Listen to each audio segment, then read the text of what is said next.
अब मेरे साथ एक व्यक्तिगत वाकया हुआ था कि मैं कांग्रेस की राष्ट्रीय प्रवक्ता हूं, तो अलग अलग चैनल्स पे पार्टी भेजती है।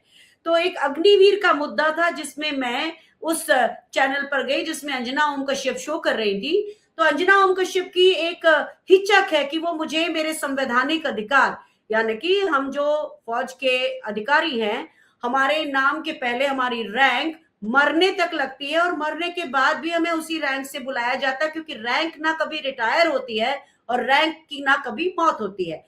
तो विंग कमांडर कहना जरूरी होता है, और नाम के नीचे लिखना भी वही संविधान का तरीका वही है, आर्टिकल 18 के हिसाब से। लेकिन बाकी और पैनलिस्ट थे जो फौज से थे, उनके नाम के आगे उनकी रैंक लिखी थी और मेरे नाम के आगे रैंक नहीं लिखी थी। मैंने अंजना ओम कश्यप से कहा कि आप मेरे संवैधानिक अधिकार को नहीं कर्टेल कर सकती। तो उन्होंने, चूंकि वो ओपन खुला डिबेट था, लाइव डिबेट था, तो उन्होंने मुझसे माफी मांगी।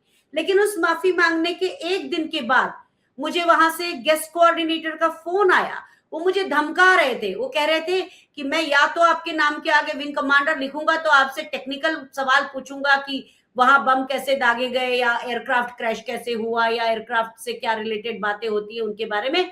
लेकिन मैं आपको कांग्रेस की प्रवक्ता नहीं बोलूंगा, और मैं कांग्रेस की प्रवक्ता के रूप में आपको नहीं आने दूंगा। और उस दिन के बाद से मैं उस चैनल में आई नहीं हूं। मैं जानती हूं मेरी पार्टी मुझे कई बार भेजती है, लेकिन हर बार वो रिजेक्शन होता है। और रिजेक्शन का कारण वही गेस्ट कोऑर्डिनेटर है, जिसको शायद अंजना ओम कश्यप ने अपनी माफी मांगने के कारण ये कहा होगा कि उनको आप कहिए।